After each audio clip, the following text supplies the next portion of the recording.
Hi, everyone. Welcome back to another episode of Journey On, the podcast. I am Ben Sanguinetti, and this is my good friend Nate Jones, and we are very, very, very happy today to have a very special guest. This is with us the amazing Yuki Yoshii, who is an awesome spiritual coach, and we are very happy to have you today. Thank you for joining us, Yuki. Thank you so much for having me today. Thank you. Thank you.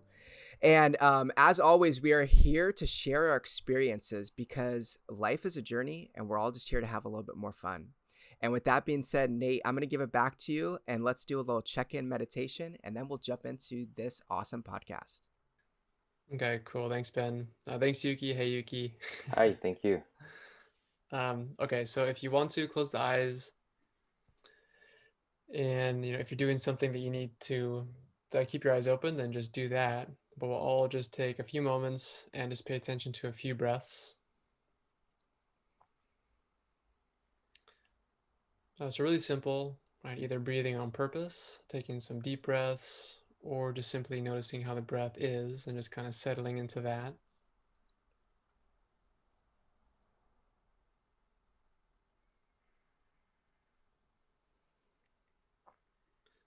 But it's simply taking a little bit of attention towards our breath, which most often means we're taking some attention away from thinking. And it might be just a little bit of attention away or a lot of it away from thinking.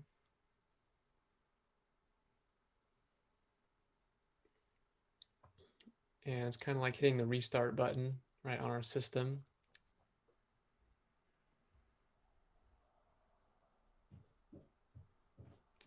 And then after just taking a few moments, right, of just breathing, we can come back into whatever we were doing with possibly a little bit more clarity,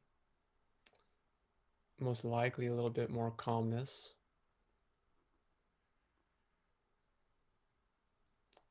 And calmness and clarity, that usually goes together, hand in hand.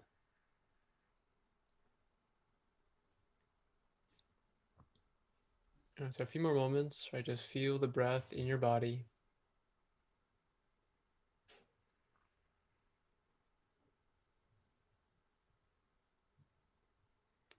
And then with the next couple of exhales, just really sensing a complete allowance of how you are. Just really, really resting your body exactly as it is.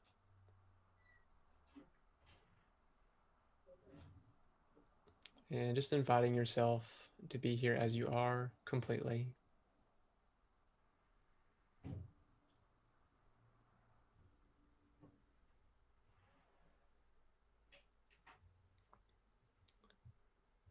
All right, great. Let's take one more breath. So take a nice big inhale.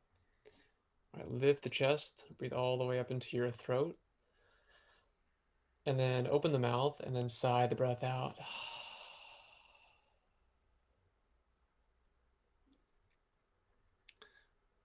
All right, and then when you're ready, if you want to, just slowly let the eyes open.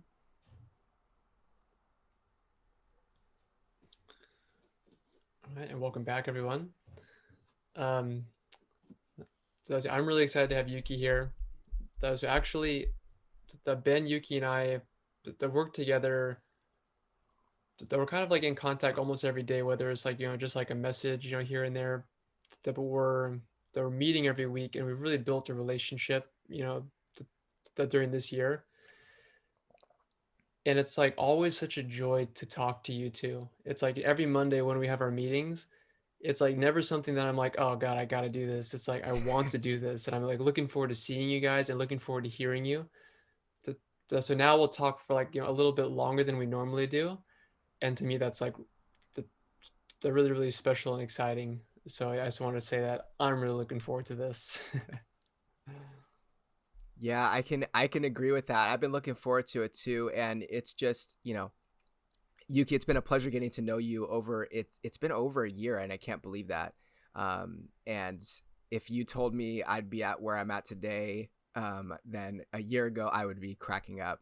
So, thank you for that. And I want to jump into, cause what's helped me, it's interesting you call yourself a spiritual coach, because I just think you are a coach of life, and how you have flipped my mindset has helped me continue on this path of being a mindset coach, being a spiritual entrepreneur. And, you know, I really want to hear, and I know Nate also just wants to hear too, about your life, how it started to where you're at today, because I've heard bits and pieces of it, and it's a beautiful journey. And I just want to pass it over to you and have you jump into that. Well, I almost feel like we need like 3, 4, 5, even 6 hours for me to share. But well, first of all, thank you so much for giving me this opportunity though to share, because like you said, I think I'm exposing my story here and there, bits and pieces, and it helps me sort of bringing everything together to, one of the things that I often say is that to look at the entire path and embrace that, because every single step that we took is, allow us to be in that present moment. So, when you ask me about, because I wasn't sure what this podcast is about, and when I read the, questions, and okay, so Journey On wants to know my story, right? It made me go back there, right? Which is always good. So, okay, where do I start? So I'm from Tokyo originally, and I don't remember, the first a few years when I was born, because quickly I moved to South America, a country called Peru, and I was raised by an excellent two artists. My parents, my mother was a piano teacher, and my dad was a photographer. It's not like it was. He's still a photographer, actually. And it's interesting because my dad majored in photography in university, and he traveled all over the world. And then he chose Peru because he felt called, he felt connected with that country. And basically, he took my mother for honeymoon there. And then when I was 2 and my older sister was 4, he took the entire family there to live. I don't even know if my dad had any plan, right? He just took us there. And then my older brother, who was 4 years younger than I'm, he was born in Peru, actually. So when I noticed that I was in this, Earth, on this planet, I was already 2 years old, living in Peru, because I don't remember anything before 2 years old. I don't know if you guys do, but I don't remember anything before 2 years old, right? So then I don't know how much you know about Peru, but if you know Machu Picchu, that's in Peru. That's one of the traditional place that people want to go to, and it's a really sacred country, and the way, but it's a developing country, right? So the way that I grew up was that I was I clearly remember that I was sitting on the back seat of the car that my dad was driving, and whenever we stop at the red light, all the quote unquote street children come to either want to clean the car, to collect some money, or to sell candies to collect money, right? And then those people, children who I was witnessing, were the same age as I was. So imagine that from 3, 4 years old and up to 11 years old, which was the age that I was in Peru, I grew up watching that every single day, right? And I loved Christmas there, right? Peru's Christmas, it became my favorite festival, holiday, because Peru is like a Catholic, and then I don't really belong to any religious sort of ritual, but it was just great to gather together. And the Japanese Peruvian culture people, we always got together for no reason, to just for the sake of getting together. And what, one of the places that we were a part of the community all the time was, how do I even say this? Do you guys call it a pension? Is pension in English like a hotel, but it's more of the community-based hotel? And for some reason, our family got connected with someone who owns that. And whenever we go to that person's place, there are a lot of different people traveling Peru. So we got to meet all of those people because, like, for instance, we gather once a month just for the sake of gathering to eat together. And then every single month when we went there, we're seeing different people from all over the world for traveling, right? So that was like, we spent doing that maybe 5, 6, 7 years. And so I went to a Japanese school in Peru, in elementary school. Kindergarten was Spanish, and I grew up watching TV, and I learned how to speak Spanish through watching TV. And at the age of 11, well, hold on. At the age of 11, we went back to Tokyo because we had this food poison called cholera. Cholera, you know cholera? Yeah. That spread all over the world, all over Peru actually, and I don't even know how that started, but that was like, for instance, right now we're recording this during the pandemic, right? But the cholera experience that we had was much, much more dangerous. We couldn't even use tap water because there was a possibility that virus was there. And then the same year, 3 Japanese were killed by terrorists. And then my mother didn't, that was like a wake-up call alarm, and my mother didn't want us to stay there. But what's interesting is that my dad was a photographer, and he was working with the TV and then all the news. So he was the person who goes to where the danger was. Yeah. So we left our dad, and then the rest of the family went back to Tokyo. And my parents have never been separate, but they have been living separately for the last how many years, long time. He goes back and forth. And one of the interesting things that might correlate with this spiritual aspect is that the very next morning, after the day that we went back to Tokyo, my mother's father passed away. 5 a.m. in the morning. And then, like, almost like, my grandfather was waiting for my mother to come back until he took on. So those are my, like, a childhood, right? I was raised eating ceviche. I was raised eating Peruvian food that I love. It's my favorite food. And I think what I learned from that community was just a sense of care. Like they care other people for no reason. Not because you have this degree, not because you have this, whatever that is, but you just want to feed. People just want to feed you. Are you hungry? Eat this, right? Yeah, and I want to talk about after I went back to Tokyo at 11, but let me back off a little bit to connect with this spiritual journey. So at the age of 4 or 5, I had a dream. Speaking of dream, like 3 days in a row. The same dream. I was in an airplane, and the airplane was about to crash. And I remember myself going to my mother's bed crying. And that was the age that I started to become conscious of death. And when you start being exposed to that concept of death, you start becoming really interested in what life is about. So that was my, like, whatever that karma or wisdom, whatever that is, that started then, right?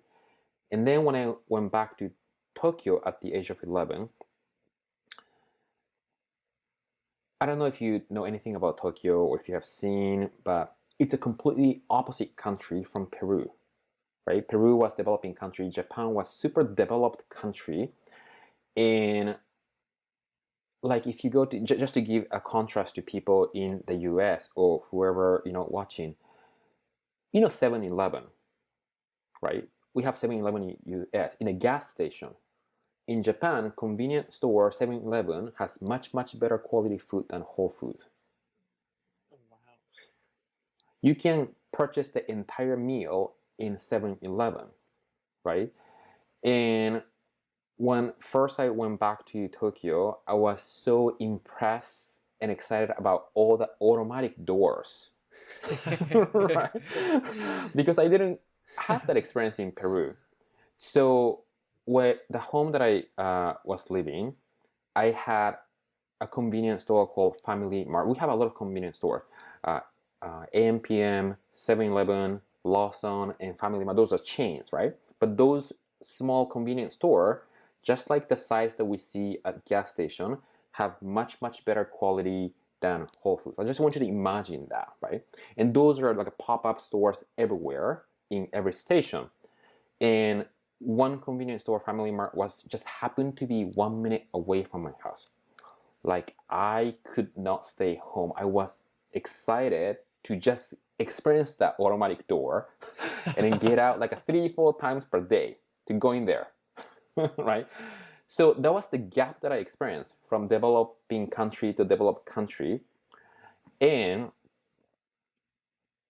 one of the things that I realized later on was that because I had that change in that stage of my life, like in childhood to 11, and a huge gap between developed country, completely different culture. Peruvian culture wants to come together. Japanese culture want privacy, right? And not wanting to. We don't hug, right? So it's good for pandemic, but we do handshake and we do bow, right? So we don't have too much of the touch like other cultures do. That's a part of our culture. And we have this sort of like an age hierarchy. Like if you are 1 year older, you need to use a different language in Japanese. So, and in the hierarchy of school, hierarchy of corporate organization is like a fix that's expected, which wasn't natural for me coming from a completely different culture and country. So that huge shift that I had let me put in this place of I didn't feel like I was actually belonging to either of the culture, but putting myself outside of the box. And it's interesting because when there's an Olympic, and let's say if it's volleyball, and if they're Japan and Peru, which one am I going to support? It was an internal conflict. Does that make sense? Like we tend to support our own country's team, right? But when you see both, which one am I gonna support, right? And then it felt better to not to support either, and then stay on the outside and just kind of observe. So I think this can relate to a lot of people who move country at that sort of age, that you don't feel like you belong to completely either or, but you love both. There's some sort of neutralized feeling in that. And then what I observed was that only because they had more developed country, nice stuff, technologically advanced society, they had more money compared to Peruvian culture, that doesn't mean that they were happier. That's what struck me. What is it? What is it that they're so stressed out in that corporate, so stressed out in that box like culture? And so I think I was exploring what life is along that journey all the time, and I wasn't up to the age 16 when I found dance. I wasn't a confident kid. I was not confident at all. I didn't know what I was good at. I had a lot of injuries, falling and blood all over. That was normal for me. I had a fall and my nail was long, and when I tried to get up, someone else stepped on my nail, so the entire nail peeled off. That was normal. I went to the doctor, and then the doctor put something over, but that doctor didn't know what he was doing, so the whole thing stick on my nail, and I couldn't take this out. All that stuff, right? So I have a lot of sewing, all over. And when I was 16, my friend told me that, hey, there's this thing called dance, and in Shinjuku Station, there are people who are dancing on the street. You want to come? And okay, sure. And I went there, and from there, just following the network and people going, I went to a dance studio, and I was just hooked. Meaning, like, I did like basketball or soccer sports, but it never felt like it was something for me 100%. But when I started to dance, it felt like, okay, this is probably my thing. And 16 years old, and I started to work as a dancer actually at 19. And about the same age, I discovered a book called Celestine Prophecy by James Redfield, followed by all the Neil Donald Walsh's book that he was publishing, all the Conversation with God series at that moment. So I found Conversation with God with Neil when he published the first one, and I was waiting for the second one to be published. That was, that age. And I started to walk this path of being a dancer and spiritual journey at the same time. I went to junior high school, and university in Japan, the same school, but I didn't study at all at school because it didn't feel resonated. I was just reading all the spiritual books while I was dancing. So, not to offend any school system, but I have never been a fan of it. That it didn't feed me, it didn't fulfill me. So I was questioning. And in 2005, so I was dancing, early 20s, and I was very successful in that. Like, I wasn't the best dancer, but I had a network, and I had lots of dance gig and job, and I was teaching and dancing. But I felt called to move to the US. I don't know what that was, and I took a leap in 2005. First moved to Los Angeles, and I knew that I wasn't gonna continue dance actually. And I also had a bulging disc, so I went to Pilates. It's natural transition from dancers to moving to Pilates. It wasn't difficult at all to go through the training. Like, I was so excited, and I went through the training so fast in 5 months. It almost felt like I was just a different type of dance movement, using equipment and all that. And yeah, since then, 2006 was when I got my training in Pilates in Orange County.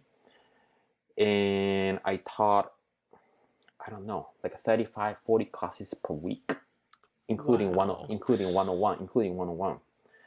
That's what's great about Pilates, because you can teach large group class, small group class, 101. So it's like a combination of personal training and yoga, right? You're not teaching large group class 35, 40, but there was a moment that I was teaching that amount of hours every single week. And when I was working with clients, every single one of them was stressed. Every single one of them was complaining about something, about work, about something. And I always was interested in stress. I was always interested in the mind, and I knew that that's where I was going. And I just did some Google stuff, and I found a John F. Kennedy University graduate program in holistic health education. I researched. The next week, I just drove to attend a class, and I quickly decided to go to that grad school. So graduate school inspired me to move to the Bay Area. That was 2010, and it unfolded a lot of stuff actually. So I started to incorporate a lot of the mind stuff, a lot of the spirituality stuff into movement. And so from dance to Pilates and yoga to body work to more of the mindset stuff, mind body stuff, spiritual stuff, started to just organically expand. And I think I was exposed to every single area, wellness, health, mindfulness, spirituality, personal development. And yeah, so the last, what's this? It's gonna be 2021, right? So the last 11 years, I just sort of, things just evolve little by little. And it's interesting because when you guys ask me, how do I want to be introduced? It feels like I see myself differently every single month, right?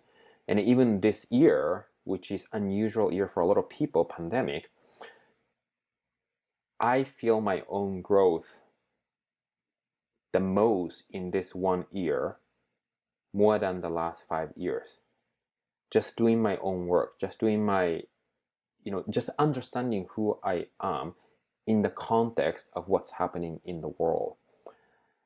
And I thought about it for a moment. How do I want to be introduced? Okay, spiritual coach. Because I think what I do, which is the reason that I moved to this country, that, allow me to leave dance in Tokyo, Japan, was to really connect with this.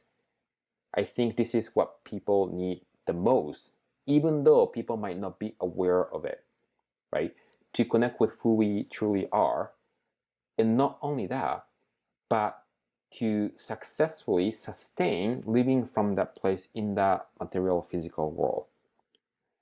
And I think the second part of it, to live in the physical material world from that place, is something that I have witnessed missing in the spiritual community. There is a separation between that reality and the spiritual interest. And I think the integration needs to happen in order for people to be free and full. So that was my short story. Yeah. Yeah. And we definitely did. We're gonna have to have you on again to dive deeper into that. A couple things that jumped out to me: the fact that you remember a dream at 4 years old is just mind blowing to me. Because I remember being young, but dreams at 4 years old, I don't remember that. And I wanted to ask you and go back to when you came from Tokyo to here.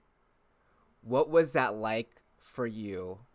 Of the differences of culture, because you said you went from, when you moved at 11, that was a culture shock to Tokyo, but what was that cultural shock like from moving from Tokyo to the USA and Los Angeles?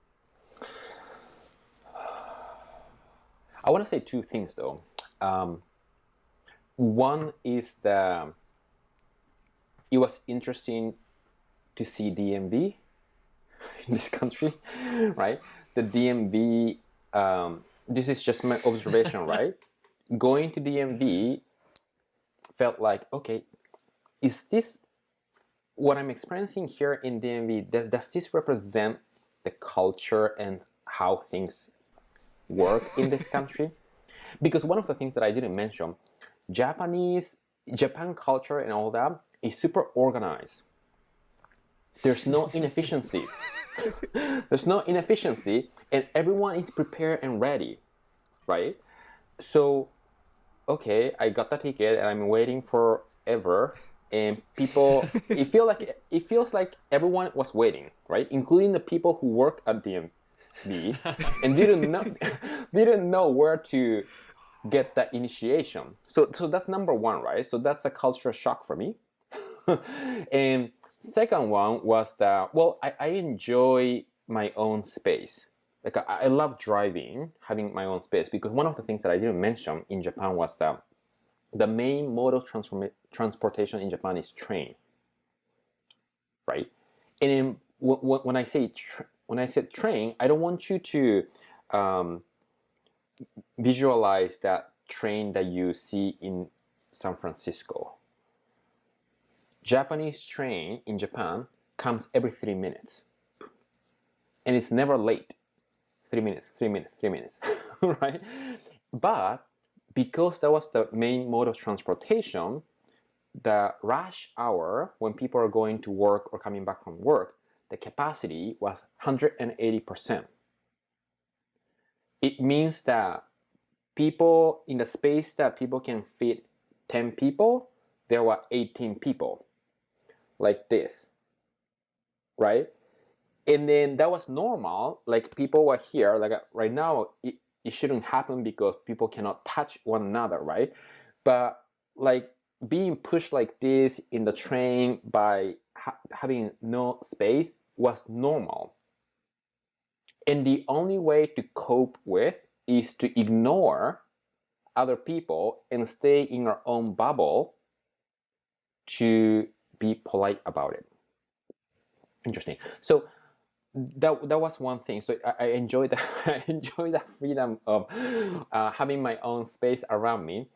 But one other thing though, Ben, because when I moved to Los Angeles, I was still in the entertainment industry, in the dance field.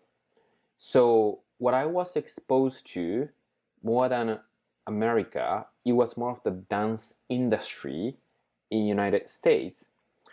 And this is just my experience, right? I lost the ability to trust people in that industry because people say something and people did something else. And then I'm just saying that general experience of myself, right? I'm not saying that every single person in that industry is like that. But then that made me sort of again contrast with trustworthy culture Japan, caring community Peru, and okay, I get something great, but something else disappears. So nothing is perfect. It was just a contrast.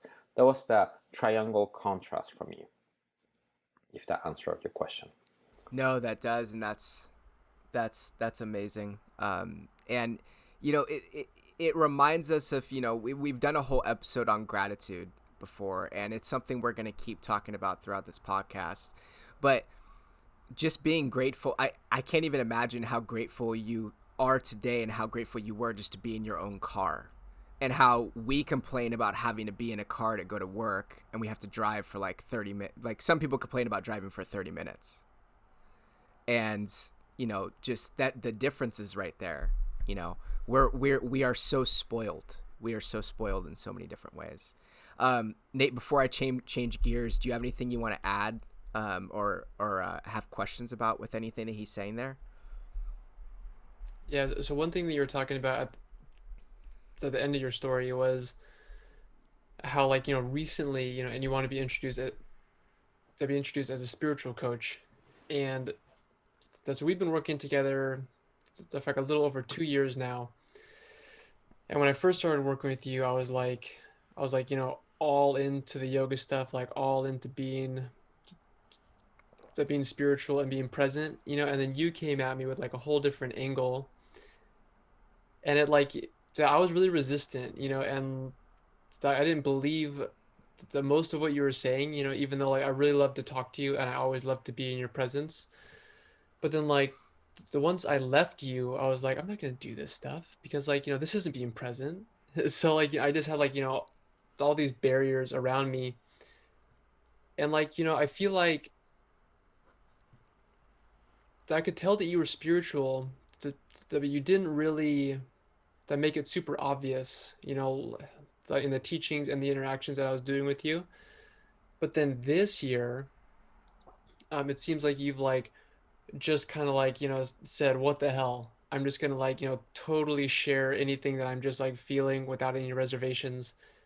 And then come to now and you want to be introduced as a spiritual coach. You know, like I'm just as interested, you know, to hear more about like that maybe specifically this year, you know, and like how it's changed you and what you do and what you offer. Yeah, I'm taking it in right now. So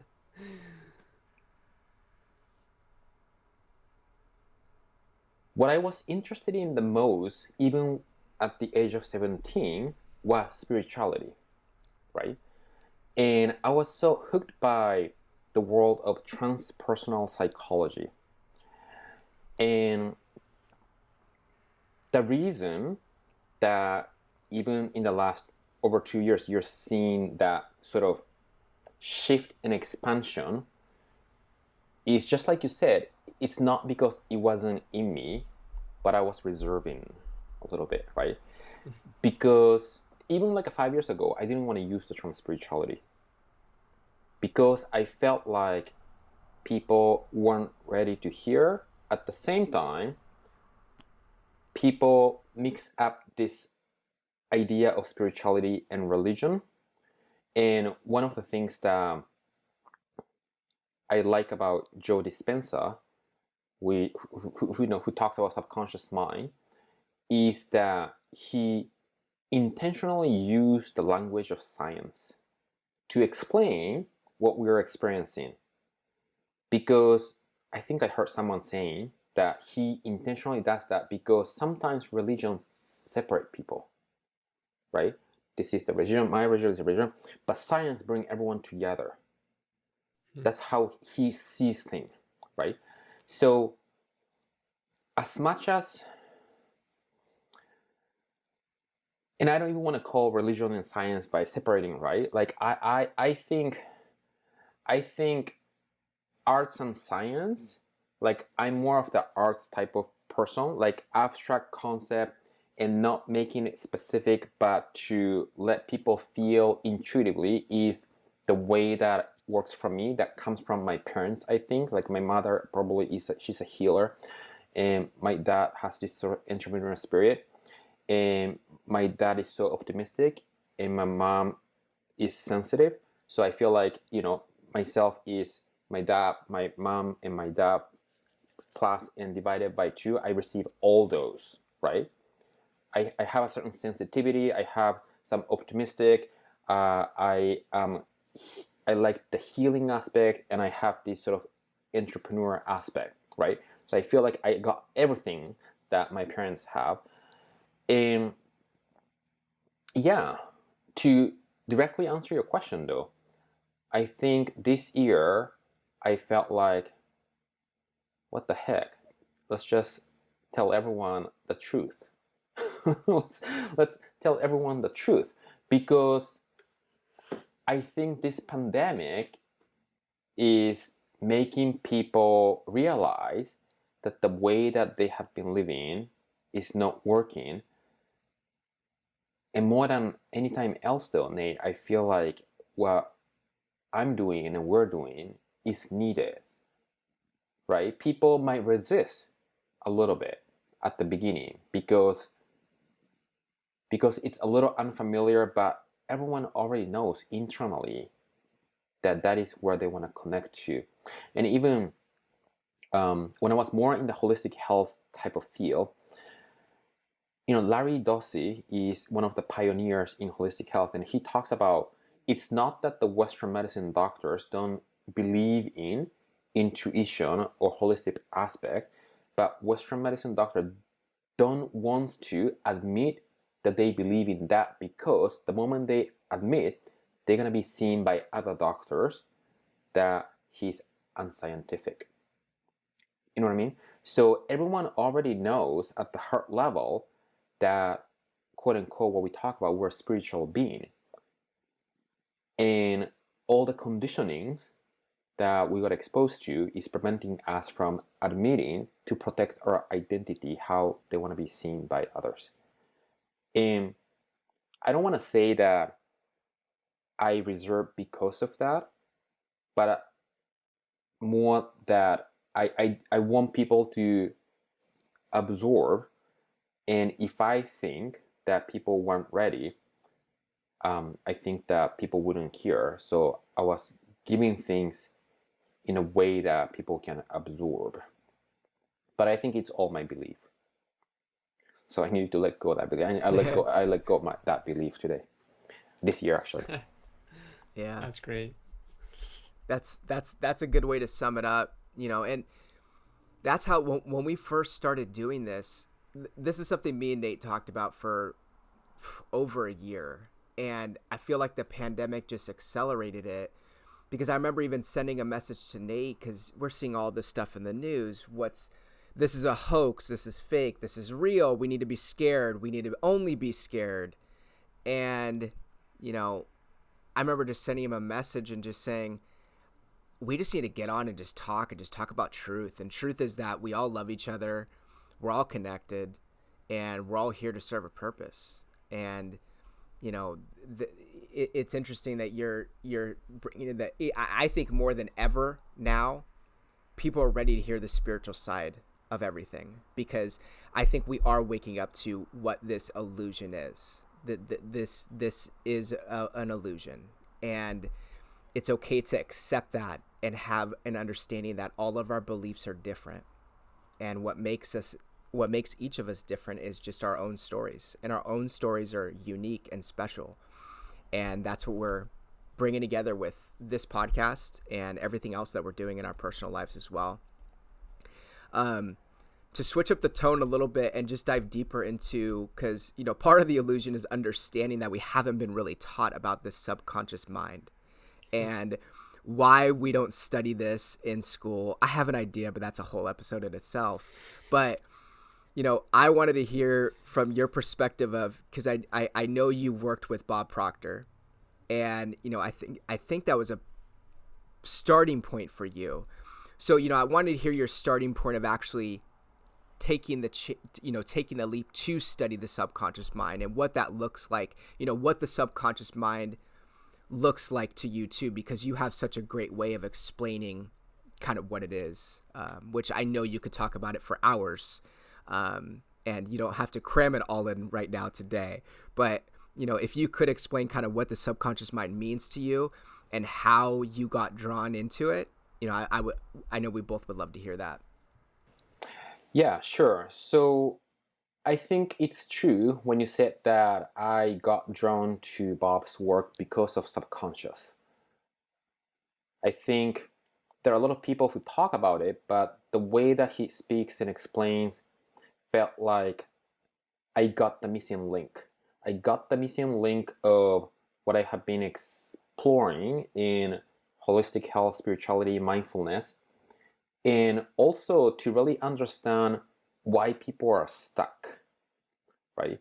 So to answer your question, subconscious mind is under the conscious awareness. That's why it's called subconscious. So we are unaware, and we are operating 96 to 98% of the time at the subconscious level. And that is the reason that people don't remember which road they took to arrive somewhere if you're driving the same path to get to work, right? And the fascinating thing about subconscious mind is that, and this is where I, really want to give credit to Bob, and also, Bruce Lipton talks about this kind of stuff, but until the age of 6 and 7, we're full subconscious. So imagine all the experience that I had witnessing the children, washing the car, and even the dream that I had going to my mother's bed was going into my subconscious, right? So your subconscious is fully open means that you're not able to reject information. And what that means is that all the information that we were surrounded by, parents, emotional stuff, a fight that you witness, or even when you're in your mother's womb, if your mother was worried about something, you were receiving all those, I'm just going to call information, because you didn't have your conscious awareness to reject that I don't want that information in me. And the greatest part of this, Ben, is that those informations are controlling our behavior, because we have this intellectual mind that thinks, but our subconscious mind drives that behavior. It moves us, right? So that is the reason that most people have a challenging time, struggle getting a different result, because they think that this is my goal and this is what I want to do, but our subconscious is programmed and conditioned to move us in a certain way based on how we were absorbing all those information up to the age of 6 and 7. And that's not the entire subconscious conditioning, but that's a main thing that people are carrying within them. And so I would say this is 50% of the story, right? And the other 50% is that when we understand that we are a spiritual being and we're more than the physical body, and the essence of us, the realm of subconscious mind, is what connects us to the oneness, the universal mind. And when we understand that we are spiritual and intuitive, vibrational being, that pool of subconscious and how we vibrate at the subconscious level is the direct causation of the lifestyle, quality of the life, that result that we're getting in our life. So when I found that out, I just needed to explore, right? Because who doesn't want a creativity, ability to create your life at your will? And to be able to understand who you are. And one of the things that Bob says is that, tell me what you want and I'll show you how to get it. And he can say that because the universal law operates exactly just like law of gravity. So when we're able to tap into that law of the universe using the subconscious mind and the infinite intelligence, and if you're able to control your attention and maintain the imagination, you can create anything you want.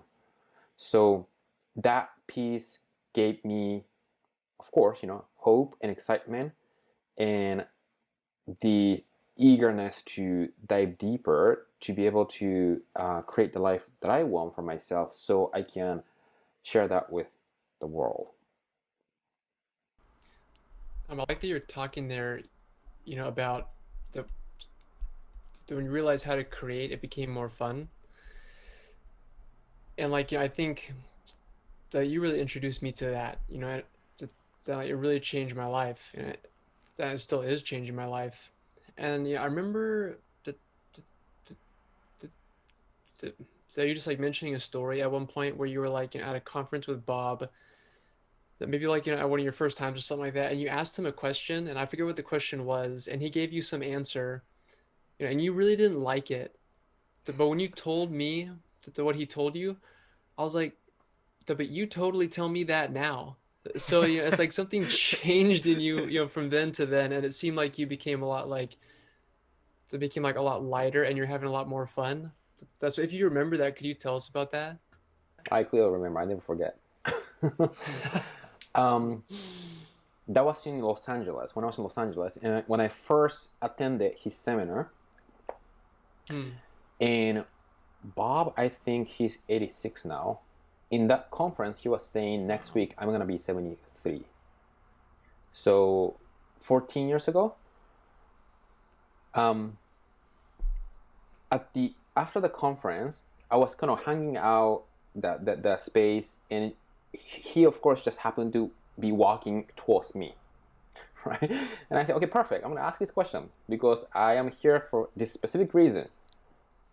And I asked him, this is the situation that I'm dealing and struggling with. I said that, and he only gave me one answer. Don't focus on what's happening right now. Only focus on what you want instead. That's what he told me.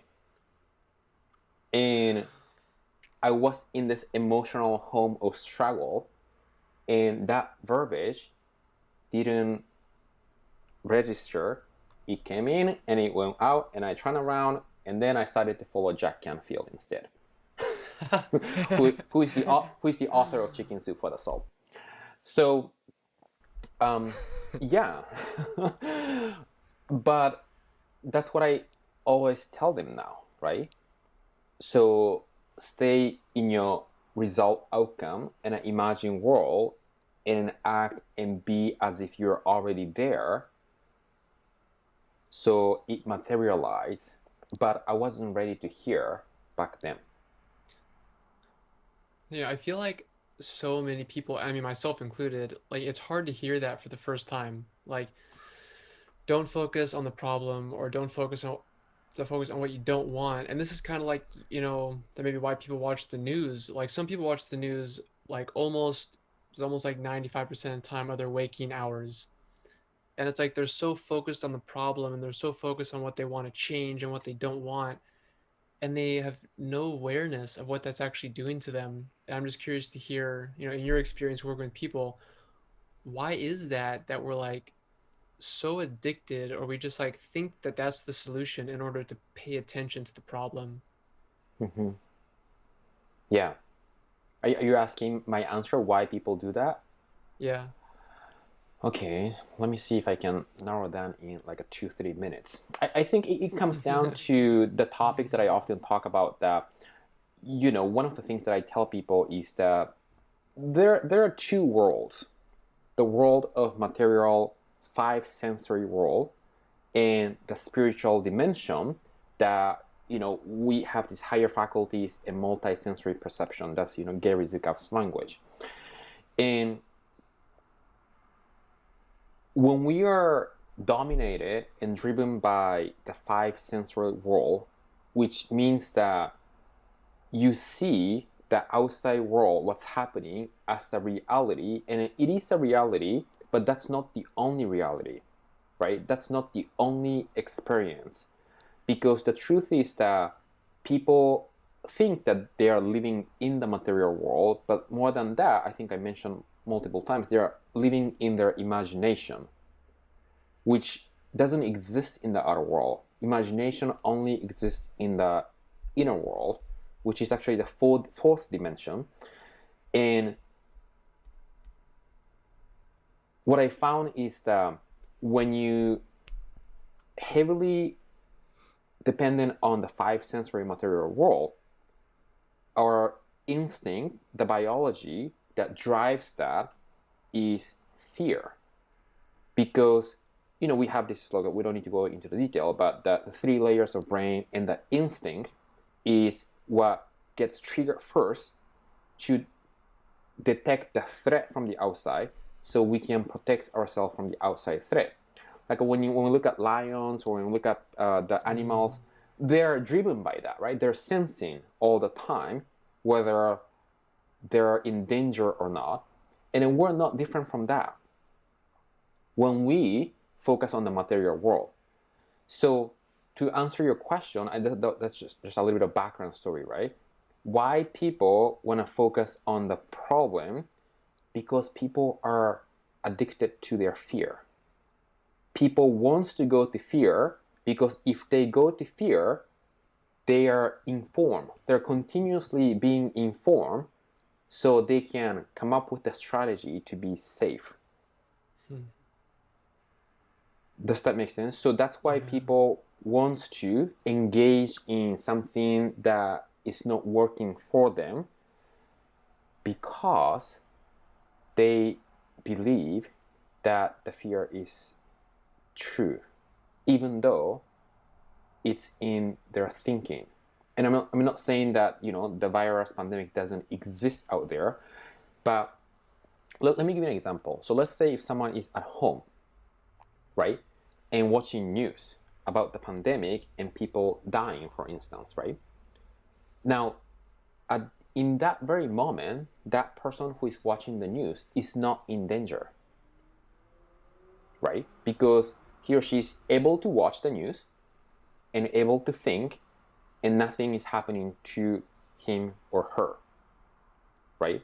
So what that means is that we are creating, but then nevertheless, that person is feeling the experience of fear, worry, and doubt by watching, by being influenced by that external evidence.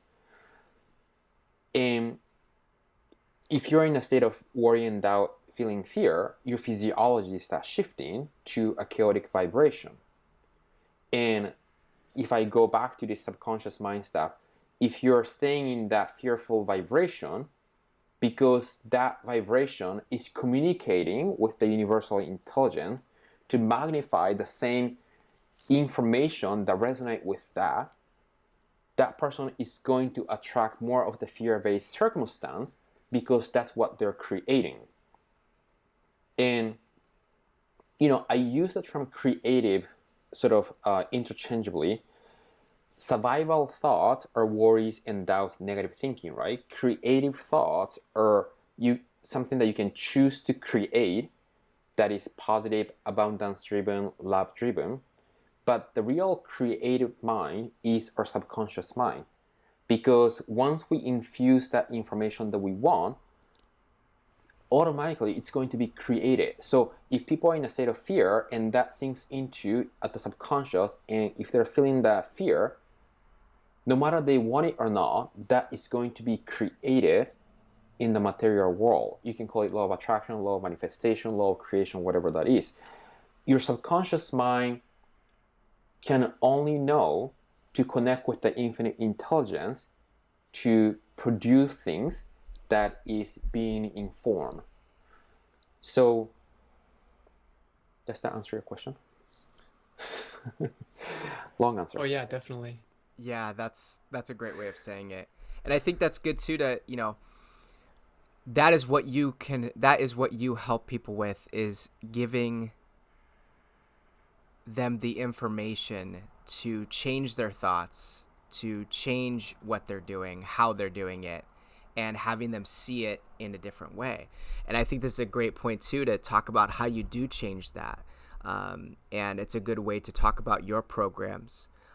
So I would love to hear about your programs, and one in particular, the first one that I'll talk about briefly because I've done it and it's meant the world to me, is your Satori program. And it has completely changed my thoughts and my perspective. And, before, to let everyone know too, before I really started working with Yuki, my mindset after the first phone call with Yuki, it was, what do you want to do? And at the time I said, what I want to do is I want to have the financial security to be able to leave my current job to just be a mindset coach full time. And Yuki basically just said, okay, and let me navigate it on my own. And where I'm at today is I haven't left that job. I'm still becoming a mindset coach, and I'm also doing multiple other things, including real estate, financial coaching I'm looking into, and a few other things. So with that being said, of how quickly we can change that perspective and that reality, I think this is a good point to switch it over to you, Yuki. I was able to change my mindset, and your programs can help so many people to do that. So I would love to hear from you about I would love for you to describe your Satori program, what it means to you, and what that's all about. That's a heavy question. That's actually a heavy question for me. I want to tie it into that question, into the fear that Nate, talked about, and why I'm doing what I'm doing, because I think it's a perfect place. Okay. I think life is simple. I think life is simple, and people are making it complicated. Right? There's a cause and effect, something that causes to create the result, that effect.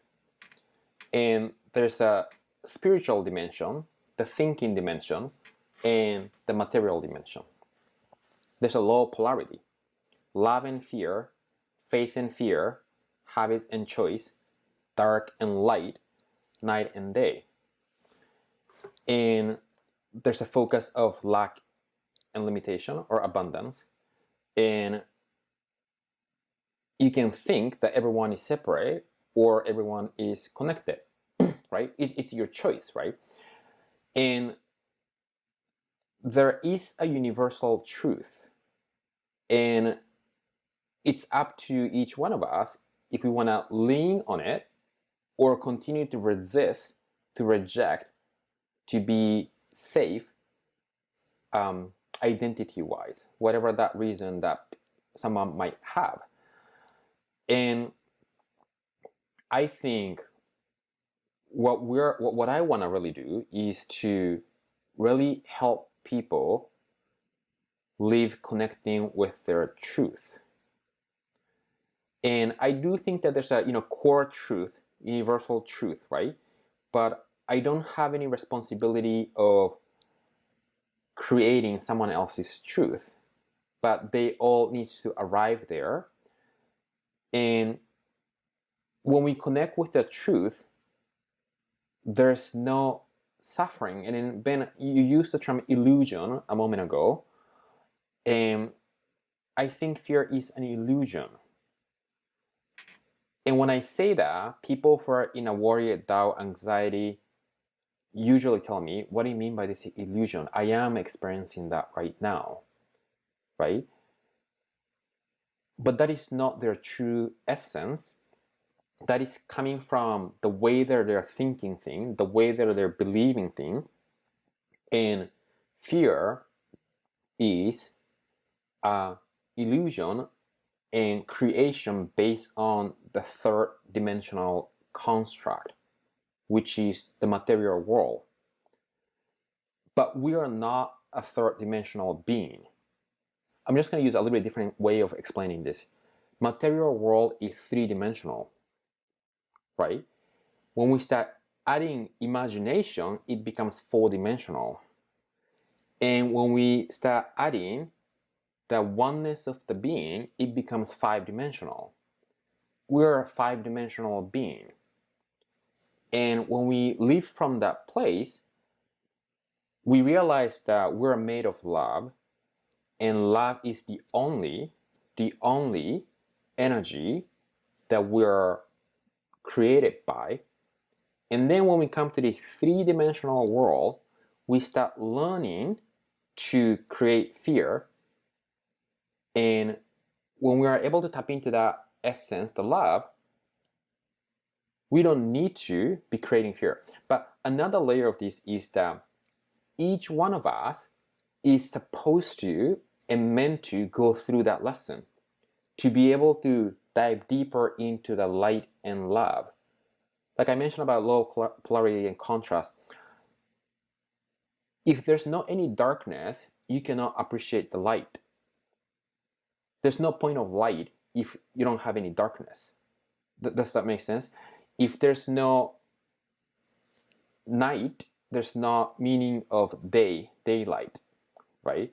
So that low polarity and contrast is there for us to come back to who we are. I truly believe that life is a journey to remember our home.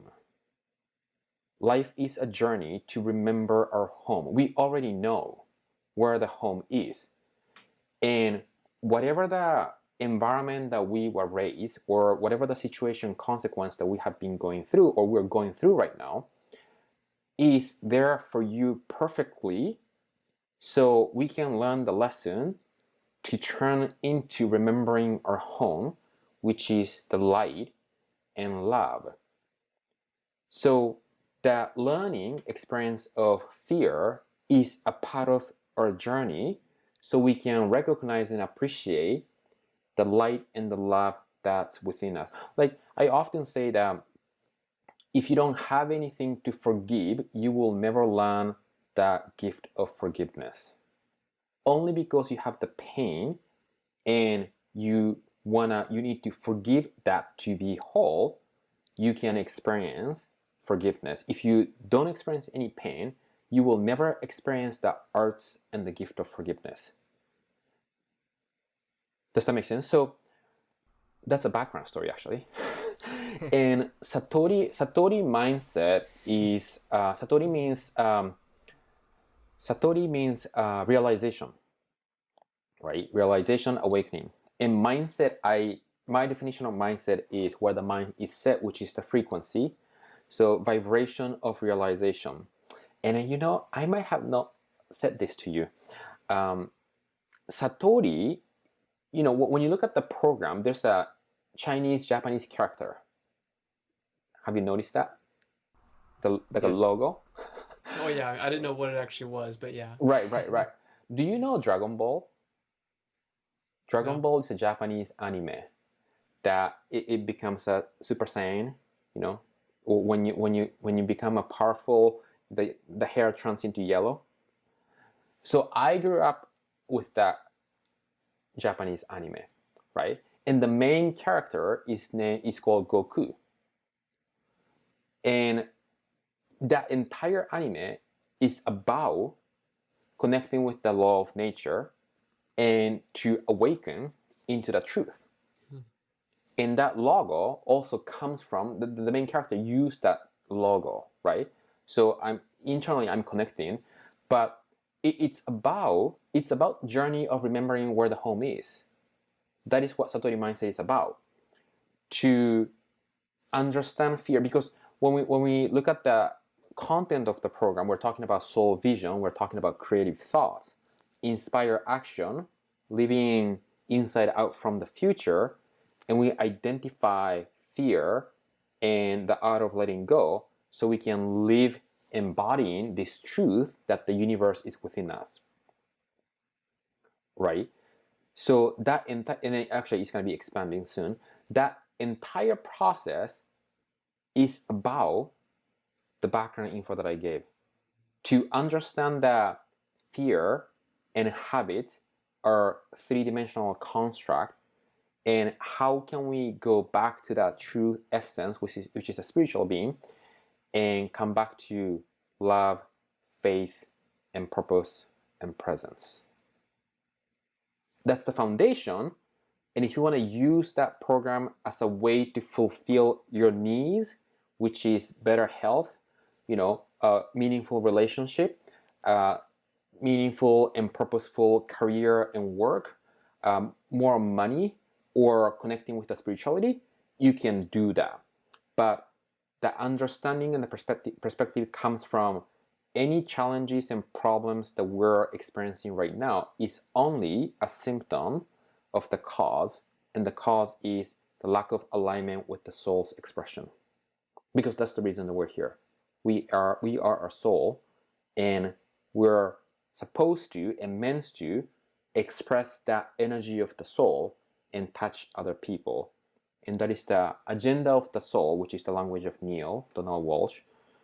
And the lack of alignment from that leads to all the symptoms that people are creating, which people are suffering and getting stuck. That's what Satori Well mindset said. is. Thank you. How can people get in touch with you to join up that program or talk with you about that program? We will add a link in all the bios on all the devices, but what is a quick way that you want to mention right now? Yeah, so if you want to learn how the overview of the program, the site that you can go to is satori-mindset.com, and that's SATORI-mindset.com. And I also do like a one-on-one complimentary session for me to learn where people are and for them to learn if this is a good fit. The link that you can go to for that is same, satori-mindset.com/talk, TALK. Perfect.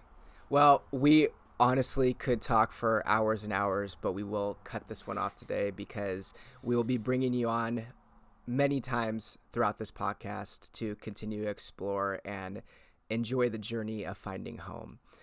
So thank you very much for being with us today.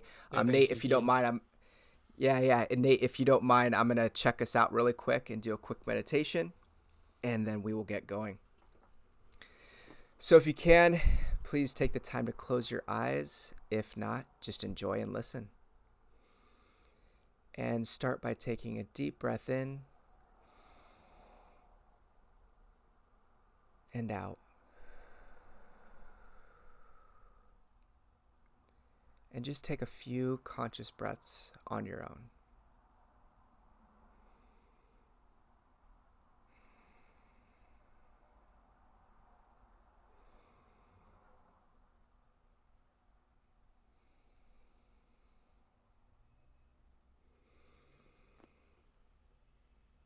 And as you're breathing, just sit back and understand that We all have a purpose. We are all here to have a conversation. We are all here to travel to a new place, enjoy a new destination, look for a new home. But the most beautiful experience is finding our home and remembering who we are at our core.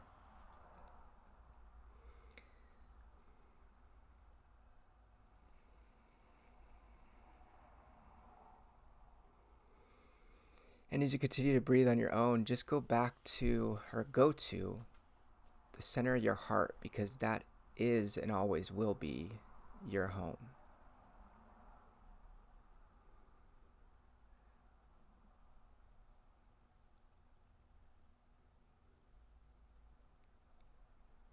And no matter where you're at, no matter how far away you are, you could always go back to the heart.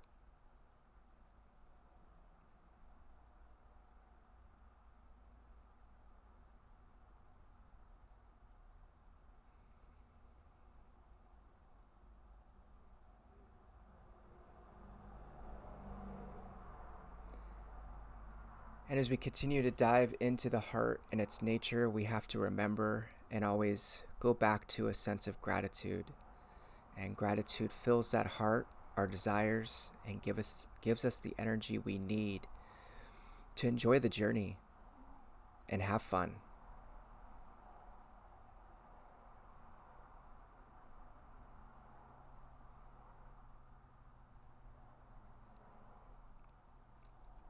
And as we're going to come back to whatever you may want to call this, the experience, the illusion, take a few deep breaths on your own.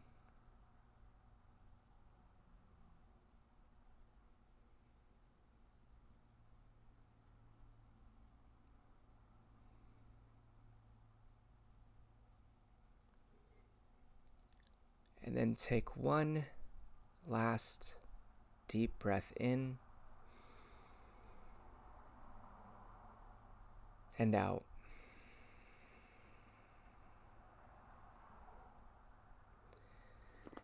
And then slowly begin to open your eyes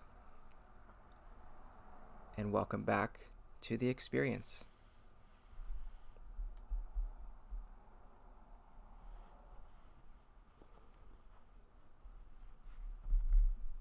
All right. Well, Yuki, thank you very much again for spending time with us today. We are looking forward to many other conversations with you. And I highly recommend, I cannot recommend enough to check out Yuki's programs and have a conversation with him today. He will help you understand your experience, your purpose here. And that is the key for you to understand it on your own, because that is part of the journey, that is part of the experience, and just have a lot of fun doing it. So thank you very much, everyone, for joining. And with that being said, sending you all lots of peace and lots of love.